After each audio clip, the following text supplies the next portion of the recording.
no meio da vasta planície de Salisbury. Um círculo de pedra se mantém de pé enquanto impérios surgem e desmoronam.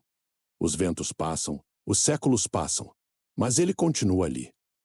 Imóvel, silencioso, insistente. Stonehenge, uma palavra curta para algo que está longe de ser simples, não é apenas uma coleção de pedras antigas. É uma construção que desafiou a lógica por mais de 5.000 anos. Nada ali foi colocado por acaso. Nenhuma pedra está fora de lugar. Não há improviso. O monumento obedece a uma ordem que não é aparente à primeira vista. Mas ela está lá, sólida, cálida ao toque, fria ao raciocínio. O tempo tenta apagar, mas algumas obras se recusam a desaparecer. Stonehenge não sobreviveu por sorte. Ele foi construído para durar, com propósito, com cálculo, com uma precisão que desafia a arqueologia moderna.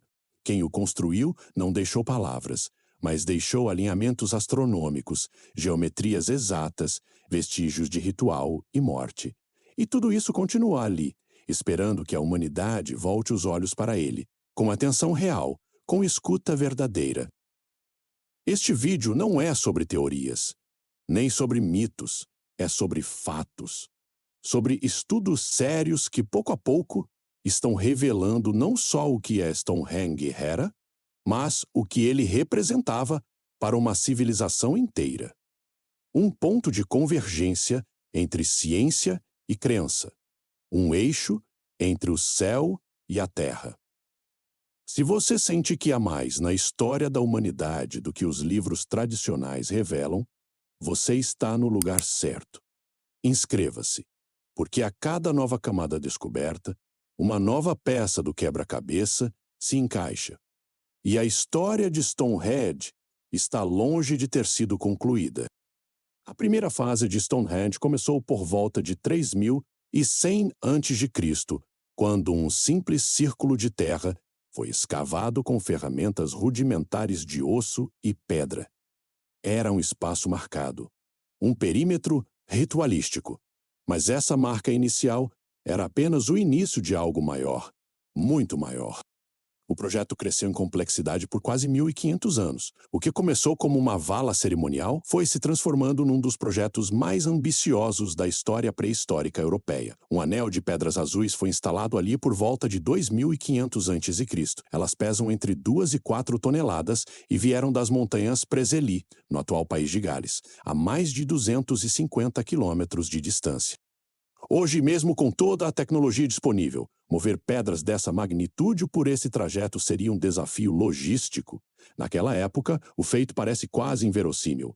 E, no entanto, foi feito. Escavações modernas encontraram possíveis estações de descanso, locais onde as pedras foram temporariamente armazenadas durante a jornada. Indícios de que houve planejamento, rotas definidas, equipes coordenadas. A segunda fase trouxe as grandes pedras Sarsen. Blocos de até 30 toneladas, com mais de 7 metros de altura. Extraídos de Marlborough Downs, a cerca de 30 quilômetros de Stonehenge, eles foram moldados e esculpidos com um nível de detalhe técnico que beira a carpintaria. As pedras foram entalhadas com junções tipo macho e fêmea, semelhantes às técnicas usadas na construção de móveis de madeira. Isso garantiu que ficassem encaixadas e estáveis, mesmo após milênios de ventos e chuvas. Cada elemento da construção segue proporções matemáticas claras. O círculo externo, o anel de trilíticos, o altar central, todos posicionados com precisão em relação a fenômenos astronômicos. O monumento inteiro se alinha com os solstícios, os pontos cardeais e, possivelmente, com ciclos lunares. Essa organização não surgiu por acaso. Alguém calculou. Alguém projetou. E muitos construíram. Estima-se que a mão de obra envolvida chegava a milhares de pessoas, com divisão de funções e conhecimento compartilhado. Uma sociedade sem escrita, mas com um domínio sobre o espaço que impressiona ainda hoje. Não era apenas uma construção funcional, era uma construção simbólica, ritual e científica. Ao mesmo tempo, uma arquitetura do invisível, expressa em pedra. E ela permanece, não apenas como ruína, mas como código. Stonehenge foi construído para durar, mas também para observar. Mais do que um templo, Ele funcionava como uma máquina de medir o tempo, uma estrutura de pedra capaz de antecipar os ciclos celestes. Essa característica, ignorada por séculos, só começou a ser compreendida a partir da metade do século XX. Em 1966, o astrônomo Gerald Hawkins publicou o livro Stonehenge Decoded. Nele, apresentou dados que mostravam que o alinhamento das pedras não era estético ou acidental, mas funcional. Stonehenge marcava eventos celestes com precisão impressionante: o nascer do Sol no solstício de verão, o pôr do Sol no solstício de inverno, posições da Lua nos seus extremos, as 56 cavidades que compõem o círculo externo, conhecidas como Aubrey Holes, poderiam ter servido como uma forma primitiva de calcular eclipses. Esses dados foram inicialmente recebidos com ceticismo por parte da comunidade arqueológica tradicional, mas com o avanço da tecnologia e o uso de softwares de simulação astronômica, as evidências se multiplicaram. Hoje não há dúvidas. Stonehenge é, sim, uma obra astronômica. E mais do que isso, é uma tentativa monumental de sincronizar o tempo humano com o tempo do cosmos. A estrutura principal está orientada com uma exatidão de poucos décimos de grau em relação ao solstício de verão.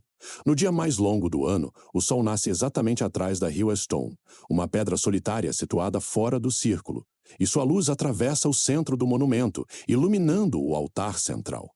Esse evento não é simbólico, é intencional, calculado, repetido ao longo de milênios.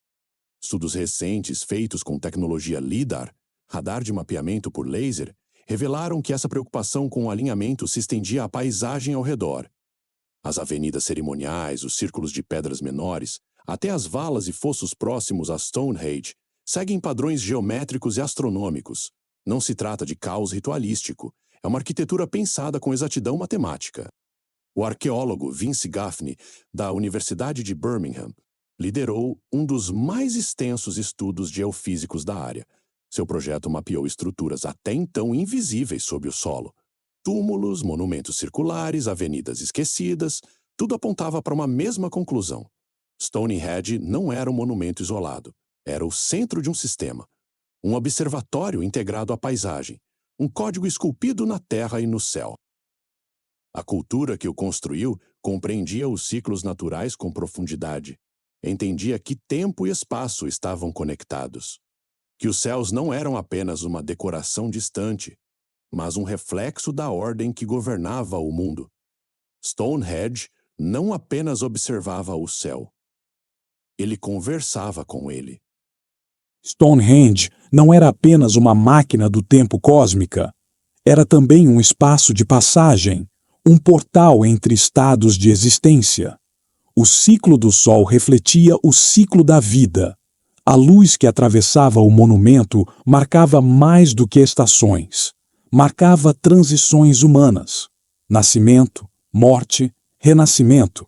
Ao redor do monumento, centenas de túmulos foram encontrados. Alguns em valas circulares, outros em cistas de pedra cuidadosamente alinhadas. E mesmo os corpos depositados ali seguem padrões. Estão voltados para o nascer ou o pôr do sol. Os objetos que os acompanham não são de luxo, são de significado. Lascas de sílex, pedras trabalhadas, fragmentos de âmbar, tudo indica um processo ritual, onde cada elemento tinha função simbólica clara. A pesquisa liderada por Mike Parker Pearson, em escavações em Durrington Walls, a poucos quilômetros de Stonehenge, revelou uma aldeia que parece ter abrigado centenas de pessoas durante curtos períodos. Casas circulares, restos de banquetes, fragmentos de cerâmica. Ali eram realizadas celebrações de grande escala. E a cronologia dos ossos indica que ocorriam no meio do inverno, próximo ao solstício de inverno.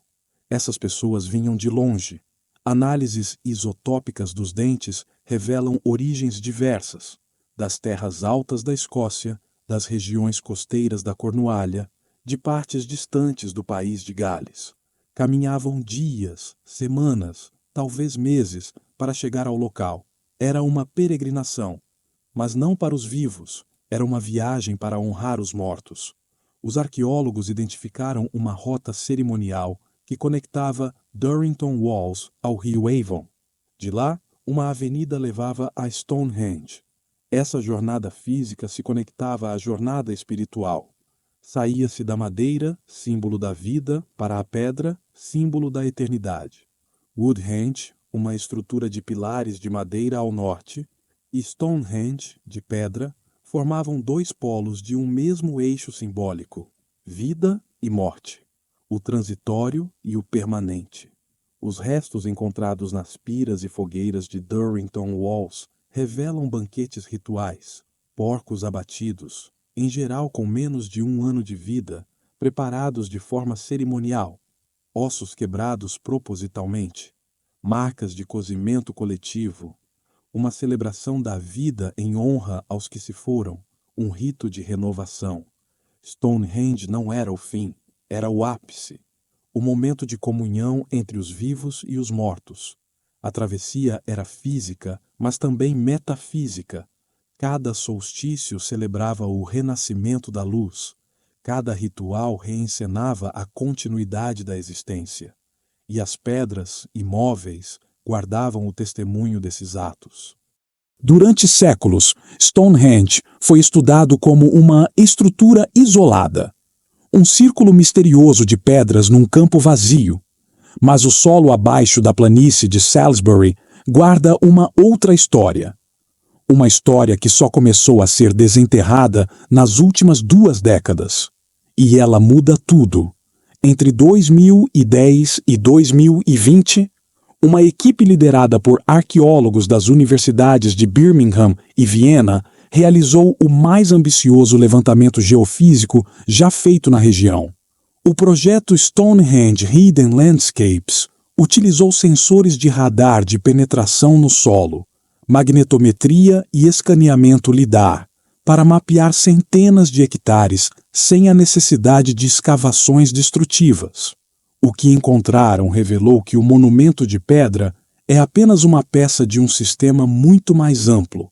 Foram identificadas mais de 17 estruturas, até então desconhecidas. Túmulos circulares, fossos gigantes, fileiras de pedras enterradas e marcas geométricas no subsolo. Uma dessas estruturas, o chamado Superhenge de Durrington Walls, possuía mais de 1 quilômetro de circunferência. Algumas pedras ali foram removidas antes de serem enterradas, como se um ritual de apagamento tivesse sido executado. Outro achado surpreendente foi o Cursus, um longo caminho cerimonial com mais de 3 quilômetros de extensão, alinhado com o sol nascente no equinócio de outono. Escavado séculos antes das pedras de Stonehenge serem erguidas, o Cursus pode ter funcionado como uma rota ancestral, conectando pontos sagrados da paisagem num eixo de peregrinação. Era como se a terra fosse um pergaminho sagrado, e as estruturas fossem letras de um idioma que se perdeu no tempo. Essas descobertas indicam que a região funcionava como um grande mapa cerimonial. Uma topografia simbólica onde cada construção, cada círculo, cada vala tinha função dentro de um calendário ritual, político e talvez até místico. Nada foi colocado ao acaso. O posicionamento das estruturas parece obedecer a relações geométricas e astronômicas.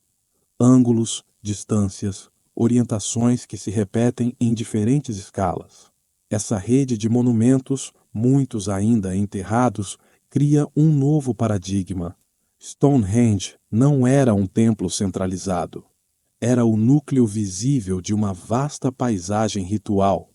Talvez um dos primeiros complexos de planejamento territorial consciente da história da humanidade. O que parecia um monumento solitário é, na verdade, a face exposta de um organismo cultural profundo. E ele ainda pulsa, ainda revela segredos, ainda nos obriga a rever o que sabíamos sobre os povos que viveram antes da história escrita. porque sob cada colina, sob cada camada de terra, há ainda mensagens esperando para ser decifradas. E Stonehenge é a chave. Stonehenge atravessou o tempo com uma presença que nunca desapareceu. Durante a Idade Média, quando seu significado original já havia se perdido, ele foi reimaginado pela cultura popular como obra de gigantes, santuário de druidas ou cenário de lendas arturianas. Para muitos, era a criação de forças sobrenaturais. Para outros, um mistério proibido, melhor deixado intacto. Nos séculos seguintes, estudiosos, exploradores e curiosos continuaram a cercar o monumento, cada um projetando sobre ele sua própria visão. Foi somente no século XIX que as primeiras investigações arqueológicas sistemáticas começaram a ser conduzidas. Elas deram origem a teorias científicas, mas também alimentaram interpretações esotéricas e simbólicas. Stonehenge passou a ocupar um lugar ambíguo entre o rigor da pesquisa e a vastidão do imaginário. No século XX, ele se consolidou como patrimônio mundial, e mesmo assim, nunca deixou de ser um símbolo vivo. A cada solstício, milhares de pessoas se reúnem no local para observar o mesmo fenômeno que encantou os construtores originais. A luz do sol atravessando o centro das pedras, marcando o ponto de virada do ciclo solar. Muitos vão em busca de espiritualidade, outros de conexão. Mas todos sentem que estão diante de algo que ultrapassa o racional. A ciência, por sua vez, não parou de avançar. As tecnologias de imagem subterrânea, os estudos de isótopos nos ossos, a análise dos padrões de corte nas pedras. Cada nova técnica aplicada a Stonehenge adiciona uma camada de entendimento. Mas também revela outra coisa. Quanto mais sabemos, mais percebemos o quanto ainda há por descobrir. Stonehenge ensinou que a pré-história não foi um tempo de ignorância, mas de sabedoria esquecida. Que sociedades sem escrita podiam ser altamente sofisticadas. Que a mente humana, mesmo sem as ferramentas modernas, sempre buscou compreender o cosmos e se posicionar dentro dele. O verdadeiro legado de Stonehenge não é apenas o que ele nos mostra. É o que ele nos obriga a repensar. Ele nos tira da zona de conforto. Nos força a abandonar as ideias de superioridade cronológica. Ele nos lembra que a inteligência humana não é uma linha reta, é um ciclo, e que há sabedoria enterrada que ainda pode reemergir. Não há respostas definitivas, mas há verdades possíveis. E há silêncio. Um silêncio que fala, um silêncio que pesa, que observa, que permanece. Você caminhou entre pedras que não se movem, mas movem ideias. Viu o céu com os olhos de quem o usava como calendário e como altar. Atravessou a terra, onde os vivos celebravam os mortos, e onde os mortos ainda nos observam em silêncio. Esta é a jornada que Stonehenge oferece, não como destino, mas como passagem. Se chegou até aqui, é porque também sente que o passado não está tão distante. Ele está sob nossos pés. E também dentro de nós. Inscreva-se, porque a história continua. E o próximo enigma já está à espera.